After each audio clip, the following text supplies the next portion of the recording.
Ayun, magandang araw po sa lahat po nating mga kababayan. Ngayon, another update na naman tayo mga kababayan sa ating mahal na Pangulo sa Brunei. No? So nakipagkita po si Pangulong Ferdinand Marcos Jr. sa Filipino community sa Brunei mga kababayan. Nilangaw. Nilangaw daw sabi ng mga DDS. Kasi sabi nila, wala na daw makikipagkita kay Pangulong Ferdinand Marcos Jr. doon sa Brunei na mga OFW. Totoo kaya ito mga kababayan ang sinasabi ng mga DDS? O di gawa-gawa lang nila o talagang sinasabi lang nila to para paniwalaan ang taong bayan na wala nang naniniwala sa ating mahal na Pangulo. So siyempre, patunayan natin yan mga kababayan kung totoo nga ba o hindi. Ang sinasabi nilang wala na daw umano makikipagkita kay Pangulong Ferdinand Marcos Jr. na mga Pilipino doon sa Brunei. So, tingnan natin. Panoorin nga natin ito. Nako mga kababayan, malayo pa lang. Ang laki na ng ngiti ni PBBM, oh. Oh, ayan. So, patunay na maraming Pilipino ang nakikisa sa bagong Pilipinas ni PBBM. Tingnan nyo mga kababayan, oh. Ayan. Ang daming tao. Tapos sasabihin nyo, wala nang magtitiwala kay PBBM. O, ayan. Grabe mga kababayan. Ang talino talaga ng mga DDS. Tuwing may lakad yan si PBBM sa mga ibang bansa, galit na galit yan sila mga kababayan. Galit-galit nan sila kasi, alam nyo po, kasi noong panahon nila, hindi po nila nagawa yan. Sinasabi pa po ng mga kritiko na to, na puro na lang daw lakwatsa si Pangulong BBM, puro daw lakad, wala daw nangyayari. Paano kasi mga kababayan, paano mangyayari yan? Hindi nila kasi alam yan.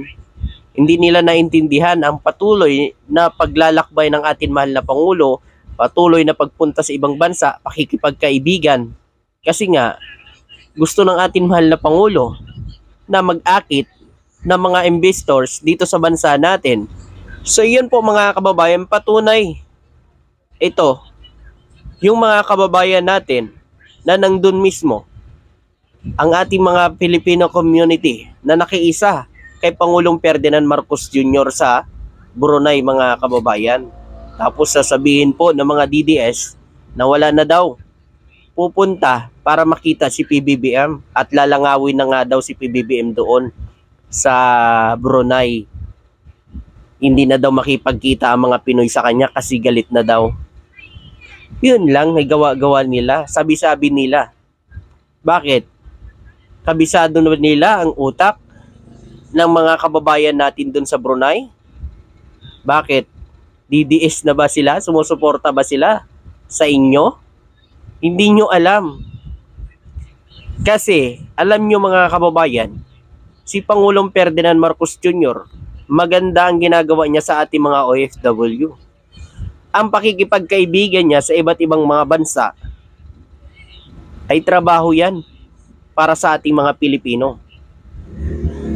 Ang pakikipagkasundo ni PBBM, may balik yan mga kababayan.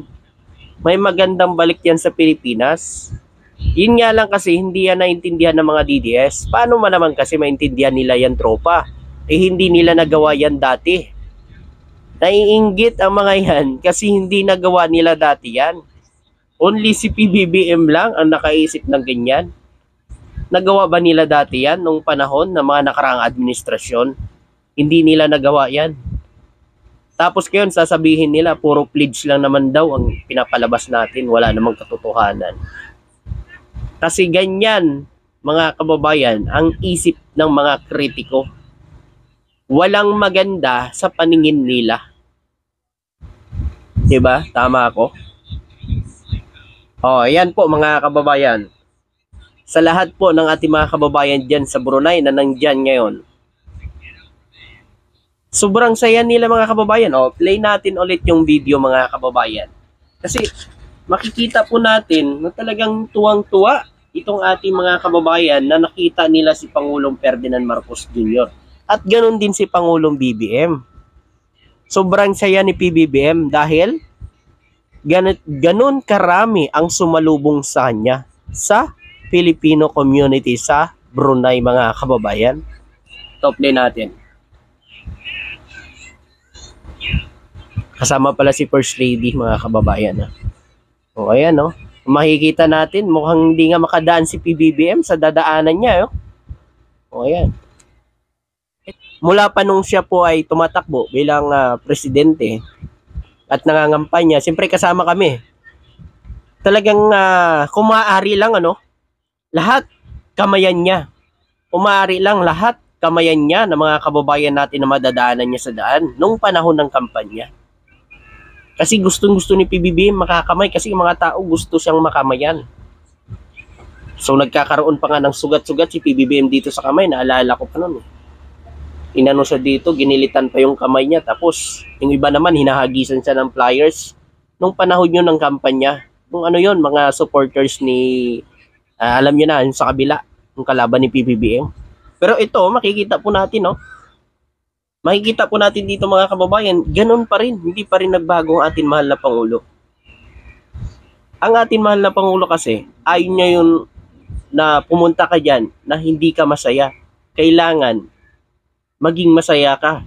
Kung pumunta ka dyan, tingnan nyo mga kababayan, nakikipagkamay siya sa ating mga kababayan at sobrang saya naman ng mga kababayan natin kapag nakakamayan nila si Pangulong BBM. O, di ba? O, may picture pa nga silang magkakasama, mga kababayan, kasama din si First Lady. Di ba? Ganyang kabait ang ating mahal na Pangulo. Subalit kasi, mga kababayan, hindi natin alam kung naiinggit ba itong sa kabila o talagang gusto lang nila talagang pabagsakin si PBBM. Kasi dalawa lang yan, naiinggit o talagang gusto nila pabagsakin para palitan na ang ating mahal na Pangulo. Pero hindi mangyayari yun, mga kababayan. Dahil sa ngayon, marami nang naniniwala sa ginagawa ng ating mahal na Pangulo. At unti-unti na nakikita nila na mayroong pagbabago sa bansa natin. Ang mga DDS lang naman po ang hindi naniniwala dyan, mga kababayan, sa mga pagbabago dito sa bansa natin kasi hindi ho nila nakikita yan. Katulad na lang po, mga kababayan, ang pamamahagi po ng mga titulo ng lupa ni PBBM, napakalaking bagay yan para sa ating mga Pilipino. Diyan pa lang po, mga kababayan, talagang maano mo pa dyan, talagang ka-Pilipino talaga si PBBM. Biruin nyo, mga kababayan, ang lupa, titulo ng lupa, ibinigay niya na sa ating mga magsasaka. Hindi ba yan napakalaking tulong sa ating mga magsasaka, mga kababayan, na hindi nagawa ng mga nakaraang administrasyon, pero sa kanya, ginawa niya.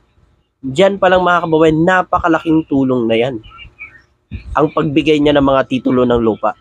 Subalit, yung mga DDS, ginagawa ng issue yan. Yan daw ginagawa ni PBBM ng mga ganyan ay pabango para bumango siya. Bakit pa magpapabango si PBBM? Ay nasa posisyon na siya.